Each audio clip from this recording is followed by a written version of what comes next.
দিবা নলয় তুমি আর কিছু দিবা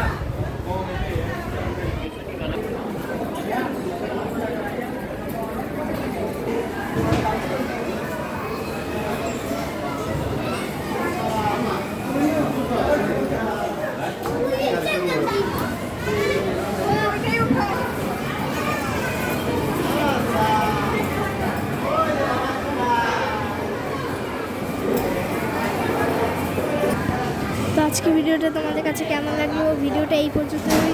ভিডিওটি ভালো লাগলে একটি লাইক, একটি কমেন্ট, একটি শেয়ার, সাবস্ক্রাইব করে দিও। সবাই ভালো থাকবে, টাটা।